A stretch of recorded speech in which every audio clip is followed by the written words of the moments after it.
اعوذ باللہ من الشیطان الرجیم بسم اللہ الرحمن الرحیم الحمدللہ 20 پارے مکمل ہو چکے. خوش نصیب ہیں وہ حضرات جنہوں نے مکمل 20 پاروں کی تلاوت سنی ہے. 10 پارے رہ گئے ہیں، انشاءاللہ 10 دنوں میں وہ بھی مکمل ہو جائیں گے.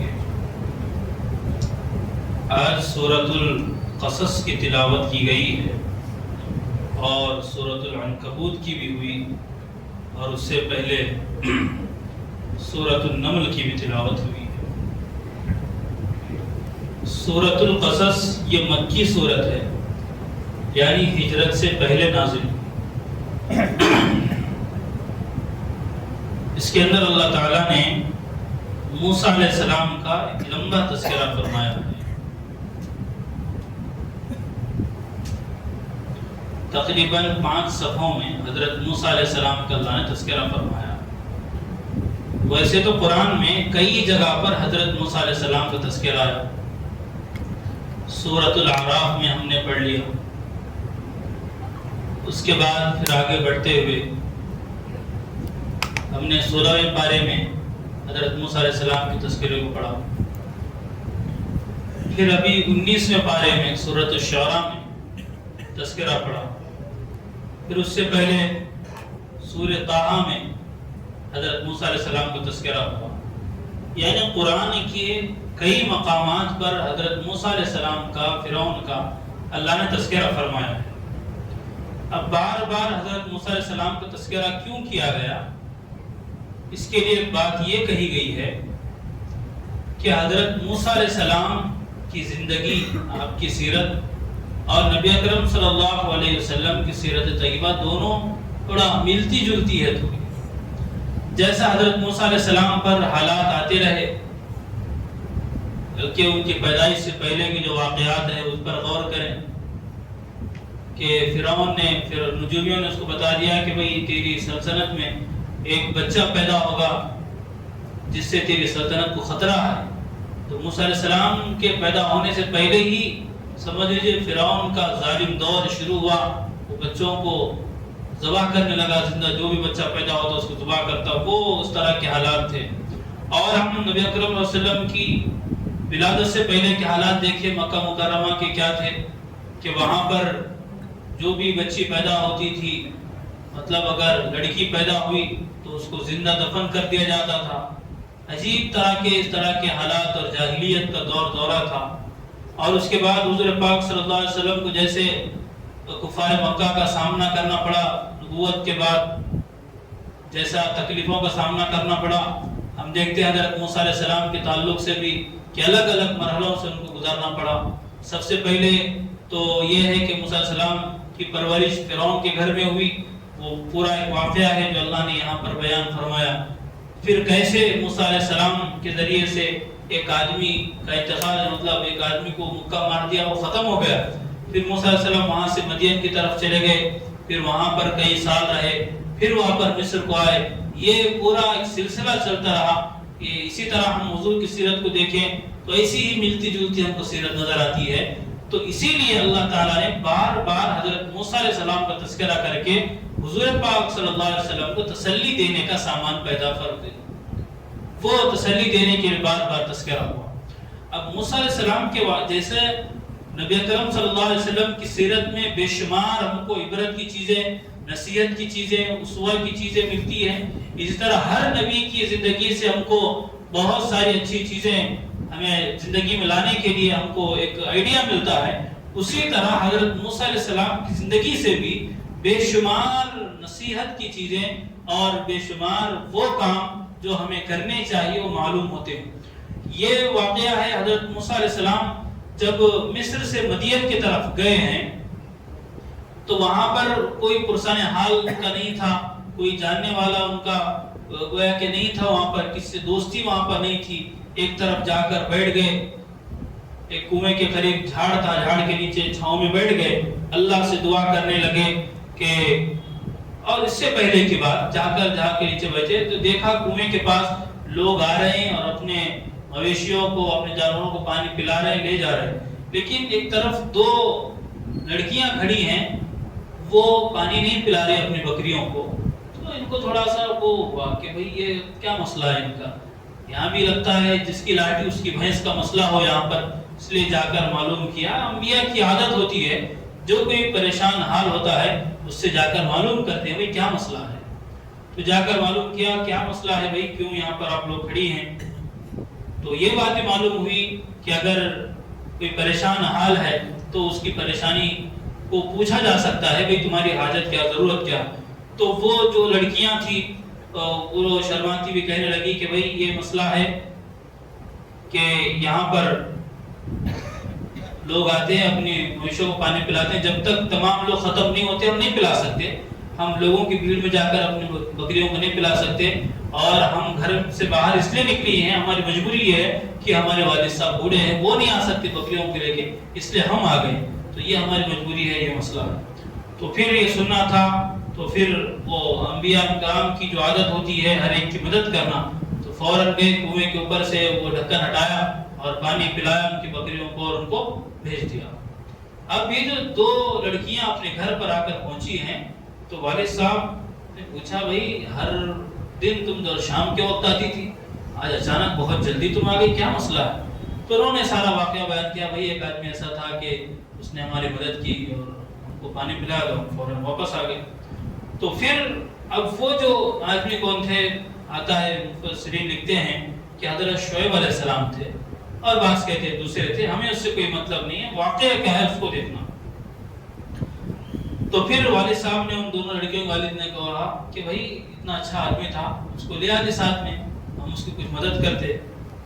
اور وہ سمجھ گئے کہ بھئی یہ انسان تو یہاں اس گاؤں کا تو نہیں، اتنی انسانیت یہاں اس گاؤں والوں میں نہیں ہے، یہ کہیں باہر کا آدمی کوئی اجنبی معلوم ہوتا ہے، تم جا کر اس کو بلا کے لاؤ۔ تو پھر وہ گئی شرماتی ہوئی اور جا کر کہنے لگی قالت النبی يدعوك ليجزيك اجر ما سقيت لنا۔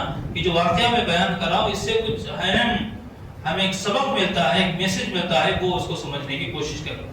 تو پھر جا کر انہوں نے پوچھا، تو پھر حضرت موسیٰ علیہ السلام کیا ہے وہاں سے آئے حضرت شعیب علیہ السلام کے پاس، گویا کہ مثال کے طور پر اگر مان لیا جائے کہ اس آدمی سے مراد حضرت شعیب علیہ السلام ہے، تو وہاں آئے اور پوچھا کیا کیا مسئلہ ہے، تو پورا واقعہ سنایا کہ بھئی میری پرورش کیسا ہوئی، فلاں ہوئی، تو دنیا بھر کے جو تمام چیزیں جو واقعات تھے اس کو آپ کے سامنے بیان کیا۔ اتنا بیان کرنے کے بعد ان بزرگ صاحب نے تسلی دی کہ اب گھبرانے کی کوئی ضرورت نہیں ہے، ظالم قوم سے آپ دور آ چکے ہیں، یہاں آپ کو کس طرح کا کوئی ٹینشن نہیں ہوگا۔ اتنی بات ہوئی۔ اس کے بعد دو لڑکیوں میں سے ایک لڑکی نے کہا اے ابا جان، کیا ہی اچھا ہوتا کہ آپ ان کو اجرت پر لگ لیتے، کام پر رکھ لیتے، آپ مزدوری پر رکھ لیتے، بکریوں کا کام بھی ہو جائے گا، ہمارے بہت سارے کام ہو جائیں گے۔ اور کیوں؟ کیونکہ ان کے اندر دو چیزیں ہیں، یہ امانت دار بھی ہیں، یہ طاقتور بھی ہیں۔ تو یہ دو باتیں جب لڑکی نے اپنے باپ سے کہی تو باپ نے پوچھا بھائی ان کی طاقت کا، ان کی امانت داری کا تمہیں کیسے اندازہ ہے؟ انہوں نے کہا، اس لڑکی نے کہا ابا جان، جو کنویں کے اوپر ڈھکن ہوتا ہے ایک پوری جماعت مل کر اس کو ہٹاتی ہے، ایک کے بس کی بات نہیں ہے وہ ہٹانا، اتنا وزنی ہوتا ہے، لیکن اس بندے نے تنے تنا اکیلا ہی اس کو ہٹا دیا۔ یہ اس سے معلوم ہوتا ہے کہ اس کے اندر ماشاءاللہ طاقت ہے۔ اور رہی بات اس کی امانت داری کی، دیانت داری کی، تو جب میں اس کو بلا کر لا رہی تھی آپ کے پاس تو یہ میرے پیچھے نہیں چل رہا تھا، بلکہ یہ آگے چل رہا تھا اور مجھ سے کہا تم میرے پیچھے چلو اور میں جہاں راستہ بھٹک جاؤں بتا دینا، ادھر نہیں ادھر جانا ہے۔ تو راستے پر اس نے میرے اوپر نظر اٹھا کر تک مجھ کو نہیں دیکھا، یہ اس کی دیانت داری اور امانت داری ہے۔ تو پھر جب یہ بات ہوئی تو حضرت شعیب علیہ السلام نے، یا جو بزرگ صاحب تھے انہوں نے کہا کہ بھئی اس سے اچھا موقع اور کیا ہو سکتا ہے۔ انہوں نے فوراً پیشکش کی کہ بھئی میں اپنی بیٹی کا نکاح تم سے کرانا چاہتا ہوں۔ داماد مل گیا تو انہوں نے کیا کیا، ایک آدمی مل گیا تو اس کو اپنی بیٹی کے رشتے کی پیشکش کر دی۔ اب یہاں سے یہ بات معلوم ہوئی، آدمی کے اندر، لڑکے کے اندر شادی کے لیے دیکھنے کی جو سب سے پہلی چیز ہے وہ اس کی دینداری ہے، وہ اس کی امانت داری ہے، دیندار ہے کہ نہیں بچہ وہ دیکھنا ہے۔ دوسری چیزیں بعد کی چیز ہے. بنیادی چیز بچہ دیندار ہے یا نہیں, بچی کا رشتہ کرے, بچی دیندار ہے نہیں, یہ دیکھنا ہے. اور حدیث پاک میں بھی آتا ہے کہ نکاح کیا جاتا ہے مالداری کی بنیاد پر, حسب نسب کی بنیاد پر, خوبصورتی کی بنیاد پر, دینداری کی بنیاد پر, 4 بنیاد پر نکاح کیا جاتا ہے. اللہ تمہارا بھلا کرے تم دینداری کو ترجیح دو, نبی اکرم صلی اللہ علیہ وسلم کا فرمان. تو یہ دینداری کو ترجیح دینی چاہیے. ایک بات تو یہ اس سے معلوم ہوئی. دوسری بات یہ معلوم ہوئی کہ لڑکی کا رشتہ ہم خود سامنے والے کو پیش کر سکتے ہیں. آج کل ہمارے پاس کیا ہوا مسئلہ, لڑکے والے خود لڑکی کا رشتہ مانگنا, لڑکی والے نہیں دے سکتے رشتہ, اپنی طرف سے پہل نہیں کر سکتے. نہیں بھائی, ایسا نہیں ہے, دونوں طرف سے ہو سکتی ہے پہل.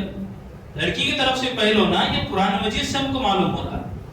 اگر کوئی اپنی لڑکی کا رشتہ کسی کو پیش کر رہا ہے تو یہ کوئی غلط بات نہیں ہے, یہ بہت اچھی بات ہے, بہت اچھی پہل ہے جس کا تذکرہ اللہ نے قرآن میں کیا.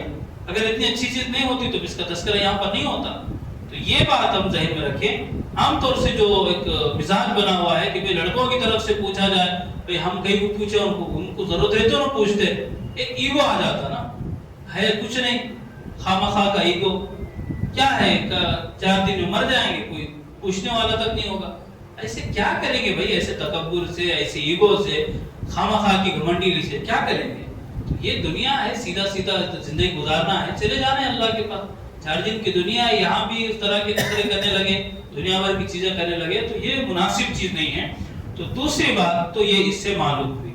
تیسری اہم اور آخری بات, مزدوری کرنے والا, کام کرنے والا, نوکری کرنے والا, اس کے اندر 2 کوالٹی کا ہونا ضروری ہے. ایک ہے اس کے اندر قابلیت ہو, صلاحیت ہو, اور دوسری چیز اس کے اندر امانت اور دیانت ہو. یہ 2 چیزیں جس انسان کے اندر, جس کام کرنے والے, جس ملازم کے اندر پیدا ہوں گی, صحیح معنی میں وہ سچا پکا ملازم کہلانے کے لائق اور مستحق بنے گا. یہی وجہ ہے کہ حضرت موسیٰ علیہ السلام کے اندر یہ 2 چیزیں بدرجہ اتم موجود تھیں. ویسے تو ہر نبی کے اندر ہر خوبی ہوتی ہے, لیکن کچھ انبیاء کی خوبیاں کچھ نمایاں ہوتی ہیں. تو یہ بنیادی طور پر چیز ہے کہ بھئی جو بھی کام کرنے والے لوگ ہیں ان کے اندر, اب کوئی بھی کام, اب ضروری نہیں ہے کہ پھر سرکاری ملازم ہی ہو, دنیا کا کوئی بھی کام ہم کریں, گھر کا کام ہو, دکان کا کام ہو, مکان کا کام ہو, کسی کے ماتحت رہ کر ہم کام کر رہے ہوں, کچھ بھی ہو کر رہے ہوں, 2 چیزیں پیش نظر ہونی چاہیے. ہمارے اندر سب سے پہلی چیز کیا ہونی چاہیے, قابلیت اور صلاحیت ہونی چاہیے, اور دوسری بات یہ ہے کہ ہمارے اندر امانت داری اور دیانت داری ہونا چاہیے. یہ 2 چیزیں جس انسان کے اندر ہوں گی وہ صحیح معنی میں صحیح کام کرنے والا سمجھا جائے گا. تو آج کتنی باتیں آئیں حضرت موسیٰ علیہ السلام کے واقعے سے, ہم کو کتنے سبق ملتے ہیں. سب سے پہلا سبق تو یہ ملا کہ جب بھی کوئی مجبور شخص نظر آئے اس سے اس کی حاجت, اس کی ضرورت پوچھنا چاہیے. دوسری بات, حضرت موسیٰ علیہ السلام کے اس واقعے سے ہمیں یہ معلوم ہوتی ہے کہ آدمی اپنی بیٹی کا رشتہ پوچھ سکتا ہے سامنے والے کو, ضروری لڑکے کی طرف سے چیز ہے, لڑکی کی طرف سے پہل ہو سکتی ہے.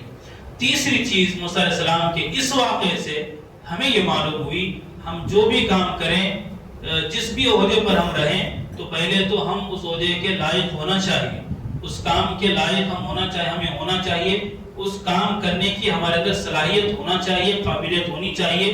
اور دوسری بات, ہمارے اندر امانت داری اور دیانت داری ہونی چاہیے. یہ سمجھ لیجئے کہ آج ایک چھوٹے سے واقعے کا بہت بڑا یہ ہم کو سبق ملتا ہے.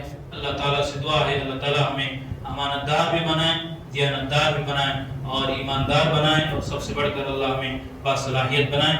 وآخر دعوانا الحمدللہ.